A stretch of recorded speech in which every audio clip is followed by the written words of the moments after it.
Hello friends, शिक्षा सभा में आपका स्वागत है। देखिए फ्रेंड्स, पिछले 3 वीडियो में हम लोग कोशिका के बारे में पढ़ चुके हैं। अगर आप वह तीनों वीडियो नहीं देखे हैं तो उसका लिंक डिस्क्रिप्शन बॉक्स में दिया हुआ है, तो वहां से आप देख सकते हैं। दोस्तों, आज की इस वीडियो में हम लोग उत्तक के बारे में पढ़ेंगे और इसके कितने प्रकार है उसके बारे में जानेंगे, और इसके जंतु में और पेड़ पौधा में इसका कार्य क्या है, संरचना क्या है, इसके बारे में जानेंगे। तो चलिए दोस्तों, शुरू करते हैं। उत्तक, तो सबसे पहले हम जानेंगे कि उत्तक क्या है। देखिए, उत्तक इसको हम लोग टिश्यू बोलते हैं, या इसको हम कोशिकाओं का समूह भी कह सकते हैं। देखिए, उत्तक क्या है, तो समान आकार, समान प्रकार और समान कार्यों को संपन्न करने वाली कोशिकाओं के समूह को हम लोग उत्तक कहते हैं। इसका मतलब यह हुआ कि कोशिकाओं का वैसा समूह जो एक जैसे कार्यों को संपन्न करता है और एक ही प्रकार का होता है, तो उसको हम लोग उत्तक कहते हैं। दोस्तों, पिछले वीडियो में हम लोग पढ़ चुके हैं कि कोशिकाओं की जीवों को जो सबसे छोटी इकाई होता है वह कोशिका होता है, और कोशिका के मिलने से उत्तक निर्माण होता है, और उत्तक के जब समूह मिलता है तो अंग बनता है। यानी यह सबसे जो छोटी इकाई है कोशिका हो गया, और कोशिका के जब समूह मिलता है तो किसका निर्माण करता है, उत्तक का। और उत्तक का जब समूह मिलता है जो एक विशिष्ट कार्यों को संपन्न करती है, तो उसको हम लोग अंग बोलते हैं। और सभी अंगों का समूह मिलने से अंग तंत्र का निर्माण होता है, और सभी अंग तंत्र जैसे हो गया श्वसन तंत्र, परिसंचरण तंत्र, उत्सर्जन तंत्र, ये सभी तंत्र मिलकर एक जीव का निर्माण करते हैं। इसको तो हम लोग पिछले वीडियो में ही पढ़ चुके हैं। आज हम लोग किसके बारे में पढ़ेंगे, उत्तक के बारे में। तो हम लोग उत्तक के बारे में तो जान लिए, कुछ और पॉइंट के बारे में जान लेते हैं। तो देखिए, क्वेश्चन आता है कि उत्तक शब्द का प्रयोग सबसे पहले किसके द्वारा किया गया था। तो दोस्तों, आप याद रखिएगा कि एक वैज्ञानिक थे बीचट, जिन्होंने सबसे पहले उत्तक शब्द का प्रयोग किए थे। कब किए थे, 1771 में। इसके बाद हम लोग जानते हैं कि उत्तक का अध्ययन किस विज्ञान में किया जाता है। तो उत्तक का अध्ययन हिस्टोलॉजी में किया जाता है। आपसे क्वेश्चन आया कि हिस्टोलॉजी क्या है, तो उत्तकों के अध्ययन के विज्ञान को हम लोग क्या बोलते हैं, हिस्टोलॉजी। और कोशिका वाला में हम लोग पढ़ चुके हैं कि कोशिका के अध्ययन के विज्ञान को हम लोग क्या कहते हैं, साइटोलॉजी कहते हैं। तो आप याद रखिएगा कि कोशिका का अध्ययन साइटोलॉजी और उत्तकों का अध्ययन क्या होगा, हिस्टोलॉजी। ये तो हम लोग उत्तक के बारे में कुछ विशेष पॉइंट जान लिए। अब हम लोग जानेंगे कि उत्तक कितने प्रकार के होते हैं। तो आप यहाँ पे देख सकते हैं कि उत्तक को 2 भागों में बांटा गया है, जिसमें पहला है पादप उत्तक यानी प्लांट टिश्यू, और दूसरा है जंतु उत्तक यानी एनिमल टिश्यू। तो आज के इस वीडियो में हम लोग सिर्फ पादप उत्तक के बारे में जानेंगे, और नेक्स्ट वीडियो में जंतु उत्तक के बारे में पढ़ेंगे। तो हम लोग जान लेते हैं पादप उत्तक क्या होता है। दोस्तों, पेड़ पौधे में कोशिकाओं का वैसा समूह जो किसी विशेष कार्यों को संपन्न करती है, तो उस कोशिकाओं के समूह को हम लोग पादप उत्तक कहते हैं। और जंतु उत्तक क्या होती है, जीव जंतुओं में कोशिकाओं का वैसा समूह जो किसी विशेष कार्यों को संपन्न करती है, तो उस कोशिकाओं के समूह को हम क्या कहते हैं, जंतु उत्तक कहते हैं। तो जंतु उत्तक आज हमको नहीं पढ़ना है, अगले वीडियो में पढ़ेंगे। तो हम लोग पादप उत्तक जान लेते हैं। पादप उत्तक के बारे में तो इसका डेफिनेशन जान लिए। अब देखिए, पादप उत्तक को विभाजन की क्षमता के आधार पे, आप इसको याद रखिएगा, विभाजन क्षमता के आधार पे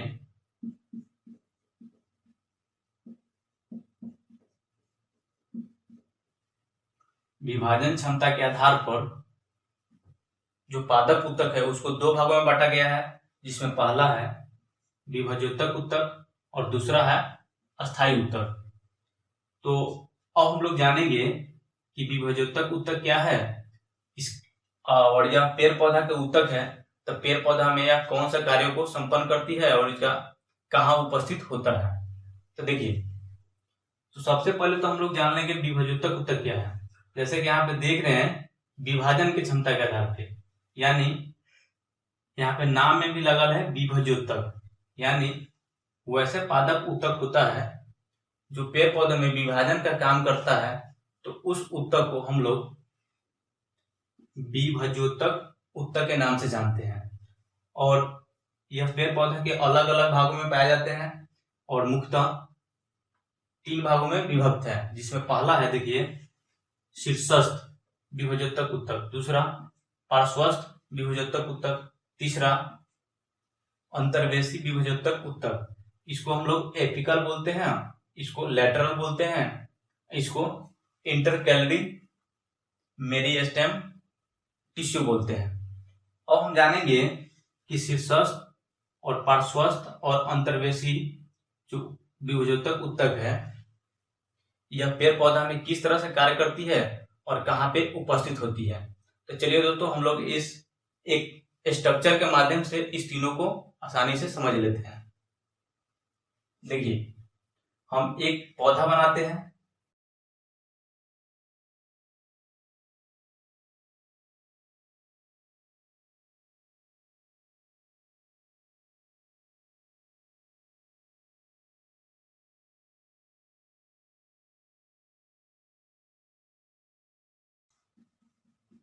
जैसे देखिए दोस्तों, हम यहाँ पे एक पौधा बनाए, इस पौधे के माध्यम से जितने भी विभजोतक ऊतक है उसको आसानी से समझ सकते हैं। देखिए, अगर हम किसी भी पौधा में देखेंगे तो इसमें 3 पार्ट मुख्यतः दिखाई देता है। जैसे पहला देखिए, ये हमारा क्या हो गया, जड़, यहाँ पे दिन, और ये इसका क्या है, शाखा यानी टहनी है, और यहाँ पे जो सबसे ऊपर दिखा रहा है इसको हम शीर्ष वाला भाग बोल सकते हैं, या हम लोग फुनगी भी बोल सकते हैं। तो देखिए, शीर्षस्थ विभजोतक ऊतक, और यहाँ पे पढ़ चुके हैं कि यह ऊतक क्या करती है, विभाजन का काम करती है पेड़ पौधा में। तो जो शीर्षस्थ है यह पेड़ पौधा के जड़ और शीर्ष भाग में उपस्थित होती है और लंबाई की वृद्धि करने का काम करती है। कौन, शीर्षस्थ विभजोतक। आप इसको याद रखिएगा कि शीर्षस्थ में कौन होगा, जो शीर्ष वाला भाग है उसमें शीर्षस्थ विभजोतक ऊतक, और जड़ में भी क्या कौन रहता है, शीर्षस्थ विभजोतक ऊतक। और इसका कार्य क्या है, इसका कार्य है जड़ पे वृद्धि करना, और यहाँ पे फुनगी है यानी लंबाई का वृद्धि करना। उसके बाद दूसरा है पार्श्वस्थ विभजोतक ऊतक। तो पार्श्वस्थ विभजोतक ऊतक कहाँ होता है, देखिए ये पौधा हो गया, तो पौधे की जो चौड़ाई बढ़ाने का काम करता है वह पार्श्वस्थ विभजोतक ऊतक करता है। यानी इस वाला जो भाग है इसमें पार्श्वस्थ विभजोतक ऊतक यानी लैटरल मेरिस्टेम टिश्यू होता है। जो इसका काम क्या होता है, इसका काम होता है कि पेड़ पौधे की चौड़ाई में वृद्धि करना। और लास्ट जो तीसरा है विभजोतक ऊतक, जिसका नाम क्या है, देखिए अंतर्वेशी यानी इंटरकैलरी। तो यह कहाँ रहता है, तो देखिए यह इसका टहनी है या शाखा है, तो इसमें अंतर्वेशी विभजोतक ऊतक रहता है, जो टहनियों की वृद्धि करने का काम करता है और पेड़ पौधा के या पत्तियों में उपस्थित रहता है, जो नया पत्तियों के निर्माण के लिए भी उत्तरदायी होता है। तो अभी तक हम लोग जान लिए कि विभजोतक ऊतक क्या है, यह कितने प्रकार के होते हैं और पेड़ पौधा में कहाँ उपस्थित होता है, और इसका पेड़ पौधा में क्या क्या काम है। फिर से एक देख लीजिए, जो लंबाई वृद्धि करेगा शीर्षस्थ, और कहाँ उपस्थित होगा, तो जड़ में और फुनगी में। और दूसरा पार्श्वस्थ विभजोतक जो चौड़ाई वृद्धि करने का काम करता है, और तीसरा था अंतर्वेशी जो टहनियों की वृद्धि करने का काम करता है और पत्तियों में उपस्थित होता है। तो यह तो विभजोतक ऊतक था जिसके बारे में हम लोग जान लिए। अब जानेंगे कि जो पादप ऊतक है, पहला तो विभजोतक था और दूसरा ऊतक क्या नाम है, अस्थायी ऊतक, यानी परमानेंट टिश्यू। अब हम लोग अस्थायी ऊतक के बारे में जानेंगे और इसके कितने प्रकार हैं उसके बारे में जानेंगे। तो देखिए, अस्थायी ऊतक क्या होता है। अस्थायी ऊतक पौधे में बहुत सारे काम हैं जो कोशिका विभाजन के अलावा, जैसे भोजन के निर्माण करना, भोजन का संचयन करना, भोजन को पौधे के विभिन्न भागों में पहुंचाना, जल को विभिन्न भागों में पहुंचाना, ये सभी कौन करता है? अस्थायी ऊतक करता है। तो ये जितने भी कार्यों को संपन्न करता है तो उस ऊतक को हम लोग अस्थायी ऊतक कहते हैं।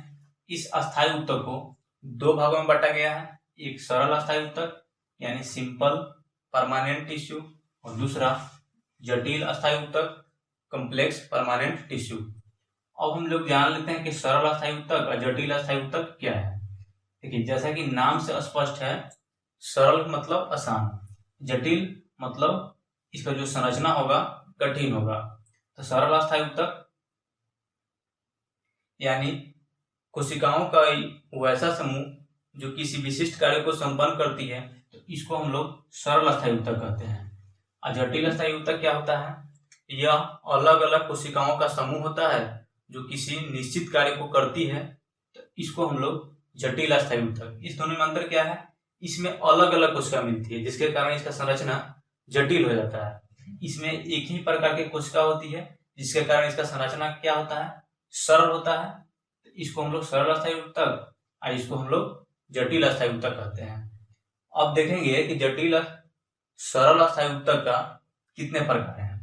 देखिए, सरल अस्थायी ऊतक को तीन भागों में बांटा गया है, जिसमें पहला है मृदुतक जिसको हम लोग पैरेन्काइमा कहते हैं, दूसरा स्थूलकोण ऊतक जिसको हम लोग कोलेनकाइमा कहते हैं, तीसरा दृढ़ ऊतक जिसको स्क्लेरेनकाइमा कहते हैं।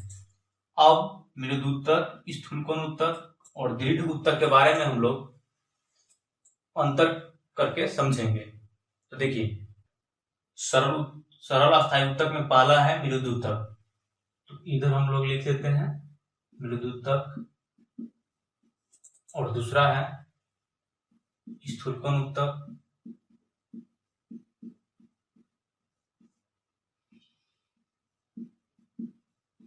और तीसरा दृढ़ ऊतक।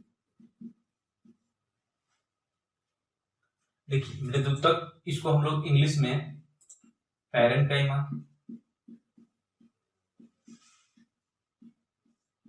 स्थूलकोण ऊतक जिसको हम लोग कोलेनकाइमा,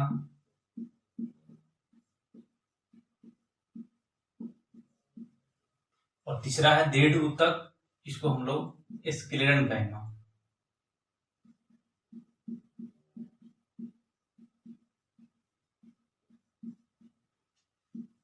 तीनों में अंतर देख लेते हैं कि मृदुतक, स्थूलकोण ऊतक, दृढ़ ऊतक क्या है और पेड़ पौधा में यह कैसे कार्य करता है और कहाँ उपस्थित होता है।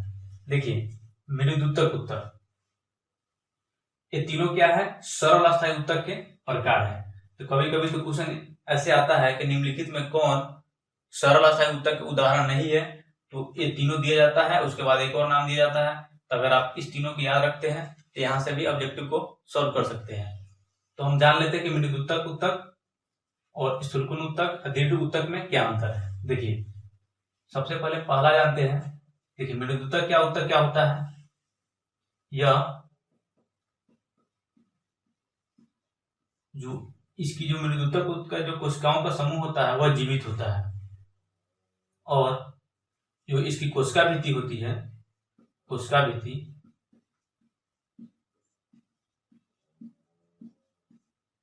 लंबी होती है। किसका? तो मृदुतक ऊतक का। और स्थूलकोण ऊतक, इसकी भी कोशिकाएं जीवित होती है, और इसका जो कोशिका भित्ति होता है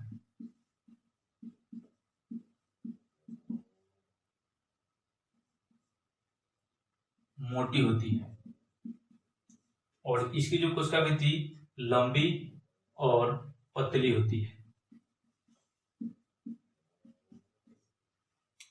तो मृदुतक, स्थूलकोण ऊतक में क्या अंतर है? इसका कोशिका जीवित और इसका भी कोशिका जीवित होता है, और इसकी जो कोशिका भित्ति होती है पतली होती है और इसकी कोशिका भित्ति मोटी होती है। हम लोग पढ़ चुके हैं कि कोशिका भित्ति किसकी बनी होती है, तो सेलुलोज की बनी होती है। लेकिन जो दृढ़ ऊतक है इसकी कोशिका मृत होती है, यानी मारा हुआ होता है, और यह इसकी भी कोशिका क्या होती है, लंबी होती है। और बात करते हैं कि इसकी कोशिका भित्ति किसकी बनी होती है। ये दोनों की कोशिका भित्ति सेलुलोज की बनी होती है, लेकिन दृढ़ ऊतक की जो कोशिका भित्ति होती है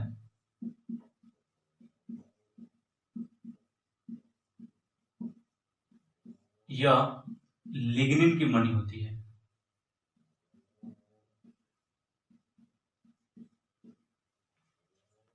लिग्निन क्या होता है, तो लिग्निन एक सीमेंट पदार्थ जैसा होता है जो बहुत ही कठोर होता है, जिसके कारण दृढ़ ऊतक की जो कोशिका भित्ति होती है बहुत ही कठोर होता है, जिसके कारण यह पेड़ पौधे की मजबूती प्रदान करने में सहायक होता है।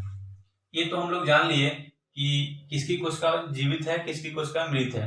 तो इस दोनों कोशिका के जीवित और दृढ़ वाला जो ऊतक है इसकी जो कोशिका होती है मृत होती है, और इसकी कोशिका भित्ति किसकी, लिग्निन की, और इस दोनों की कोशिका भित्ति सेलुलोज की बनी होती है। एक और पॉइंट जानते हैं कि इस तीनों का कार्य क्या है। देखिए, इसका कार्य मृदुतक ऊतक का कार्य होता है कि भोजन और जल का संचयन करना और भोजन का निर्माण करना।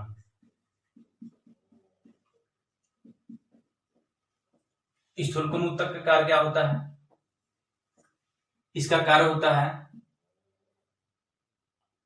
पौधे के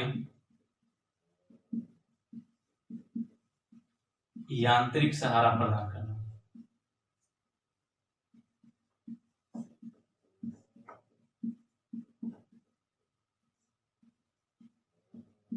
और लचीलापन प्रदान करना।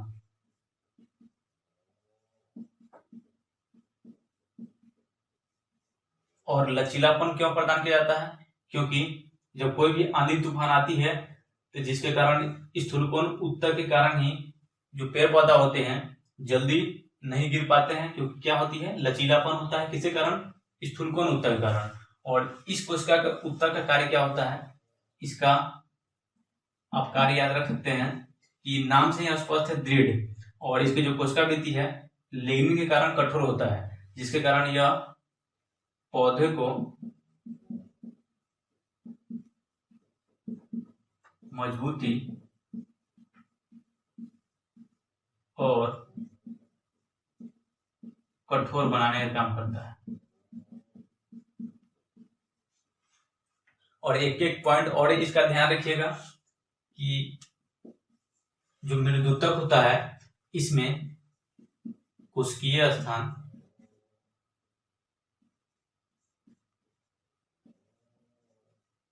कोशिकीय रिक्त स्थान ज्यादा होता है, लेकिन जो स्थूलकोण ऊतक होता है इसमें मृदुतक से कम होता है।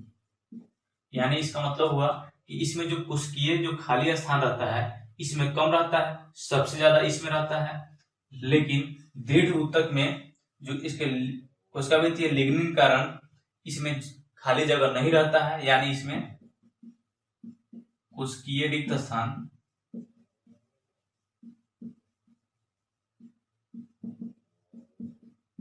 नहीं रहता है। यानी इस दोनों में कोशिका के जो बीच जो पेड़ पौधा के कोशिका रहता है उसमें खाली स्थान रहता है, लेकिन इसमें खाली स्थान नहीं रहता है, जिसके कारण यह जो दृढ़ ऊतक है काफी कठोर और मजबूत होता है। तो आप आसानी से समझ पाए होंगे कि अस्थायी ऊतक के जो 3 प्रकार हैं तीनों में क्या क्या डिफरेंस है। अब हम लोग कुछ और पॉइंट को देखते हैं। जैसे यहाँ पे देखिएगा कि जो मृदुतक ऊतक है इसके भी 2 प्रकार होती है, एक होता है क्लोरेनकाइमा और दूसरा होता है एरेनकाइमा। इस दोनों के बारे में समझ लेते हैं कि क्लोरेनकाइमा और एरेनकाइमा क्या होता है। देखिए क्लोरेनकाइमा,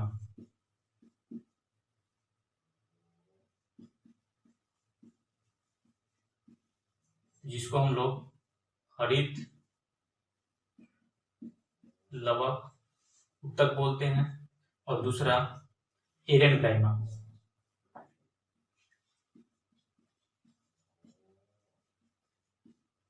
जिसको वायु उत्तक। और क्लोरेनकाइमा एरेनकाइमा क्या है, तो देखिए वैसे मृदुतक जिसमें क्लोरोफिल उपस्थित होता है, तो उस मृदुतक को हम लोग क्लोरेनकाइमा कहते हैं, जो प्रकाश संश्लेषण के लिए उत्तरदायी होता है, और इसके कारण ही पेड़ पौधा क्या होती है, भोजन बनाने का काम करती है। लेकिन एरेनकाइमा क्या है, जलीय पौधा होता है, उसमें जो कोशिकीय गुहा होता है, उसी कोशिकीय गुहा को हम लोग, उस कोशिकीय गुहा जिस मृदुतक में उपस्थित रहता है, उस उत्तक को हम लोग क्या बोलते हैं, तो एरेनकाइमा कहते हैं। तो आप एरेनकाइमा भी और क्लोरेनकाइमा के बारे में जान गए। और एक पॉइंट और ध्यान रखिएगा, जहां से क्वेश्चन पूछे जाते हैं, कॉर्क कोशिका।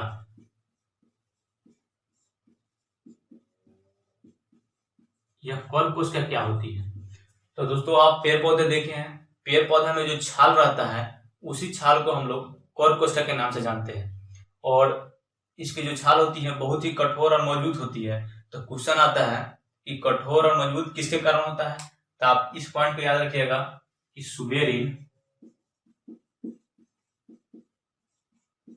सुबेरिन नामक पदार्थ के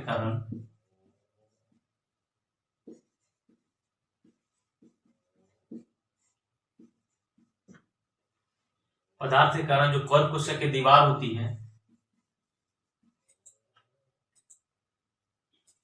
मजबूत होती है।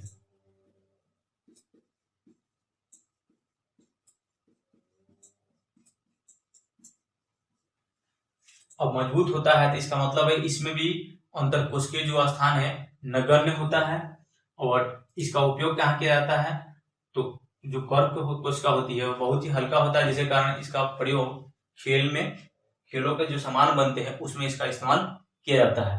तो अभी तो हम लोग अस्थायी उत्तक के बारे में जान लिए, अब हम लोग जटिल अस्थायी उत्तक के बारे में जानेंगे, इसके कितने प्रकार है उसके बारे में जानेंगे। देखिए यहाँ पे जटिल अस्थायी उत्तक, जिसमें जटिल अस्थायी उत्तक हम लोग जान चुके हैं कि क्या है। जटिल अस्थायी उत्तक जो कि इसमें जाइलम और फ्लोएम आता है, जो जल और जो भोजन बनते हैं उसको पहुंचाने का काम करता है, यानी संवहन करने का काम करता है। इसीलिए हम लोग जटिल अस्थायी उत्तक को संवहन उत्तक के नाम से भी जानते हैं। तो आप इसको भी याद रखिएगा कि संवहन उत्तक किसको कहते हैं, जटिल अस्थायी उत्तक को, और क्यों कहते हैं ये भी जान लिए। देखिए जटिल अस्थायी उत्तक में दो प्रकार होते हैं, एक जाइलम और दूसरा होता है फ्लोएम। तो हम लोग जाइलम और फ्लोएम को यहाँ पे समझते हैं। देखिए जाइलम, दूसरा फ्लोएम।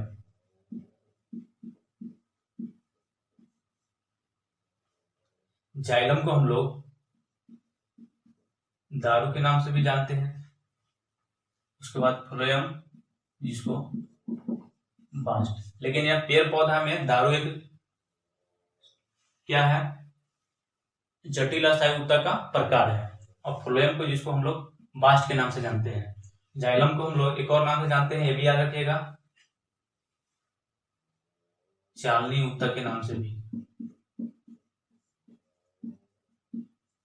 तो इसको हम लोग जाइलम, दारू, उसके बाद चालनी उत्तक के नाम से जानते हैं, और फ्लोएम को बास्ट के नाम से भी जानते हैं। अब जानेंगे कि जाइलम क्या है और फ्लोएम क्या होती है, और पेड़ पौधे में यह कौन से कार्य को संपन्न करती है। देखिए जाइलम, यह पेड़ पौधे के जड़, तना,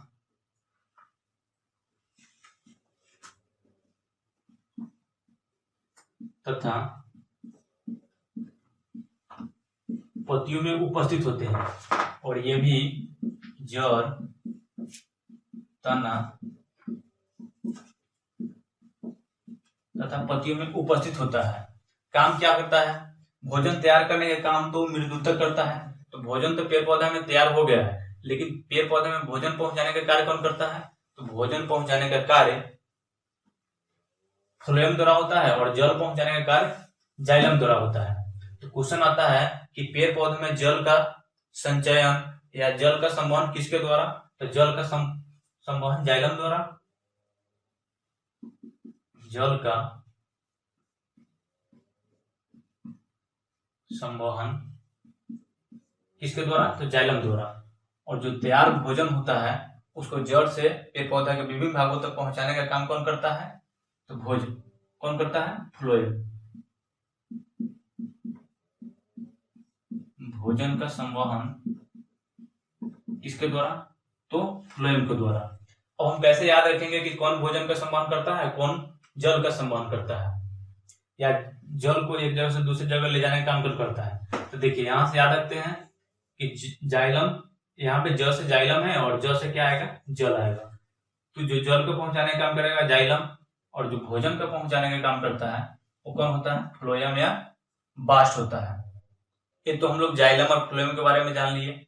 और जाइलम के भी बहुत सारे कोशिकाओं का समूह है। जैसे यहाँ पे देखिए जाइलम, इसमें पहला जो इसके कोशिका का समूह है जिसको हम लोग वाहिनिकाएं, दूसरा वाहिकाएं, तीसरा जाइलम तंतु, चौथा है जाइलम मृदुतक। ये सभी क्या है? जाइलम के कोशिकाओं के समूह है जो जल के पहुंचाने के लिए उत्तरदायी होता है।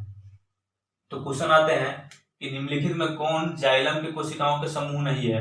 अगर आप इस चारों को याद रखते हैं तो क्वेश्चन को आसानी से जवाब दे सकते हैं। उसके बाद फ्लोएम के भी 4 कोशिकाओं का समूह होता है, जिसमें पहला है देखिए चालनी नालिका, दूसरा है सह कोशिका, और तीसरा है फ्लोएम मृदुतक, और चौथा है फ्लोएम तंतु। इसको आप आसानी से याद रख सकते हैं। दो तो आप याद ही रख सकते हैं कि इसमें जाइलम तंतु है और इसमें देखिए फ्लोएम तंतु है। इसमें देखिए जाइलम मृदुतक है, इसमें फ्लोएम मृदुतक है। दो तो आप दोनों का आसानी से याद रख सकते हैं। बच गया इसमें वाहिनिकाएं और दूसरा है वाहिकाएं, और इसमें क्या है? चालनी नलिका है और सह कोशिकाएं हैं। तो दोनों के कोशिकाओं से अगर क्वेश्चन पूछा जाता है तो आप आसानी से जवाब दे सकते हैं। दोस्तों, आज हम लोग पादप कोशिका, इसके प्रकार के बारे में डिटेल जान लिए। अगले वीडियो में हम लोग जंतु कोशिका के बारे में पढ़ेंगे और ये कितने प्रकार के होते हैं उसको भी देखेंगे। अगर आपको यह वीडियो पसंद आता है तो इस वीडियो को लाइक जरूर करें और चैनल को सब्सक्राइब करना ना भूलें। इस वीडियो को देखने के लिए आपका बहुत बहुत धन्यवाद।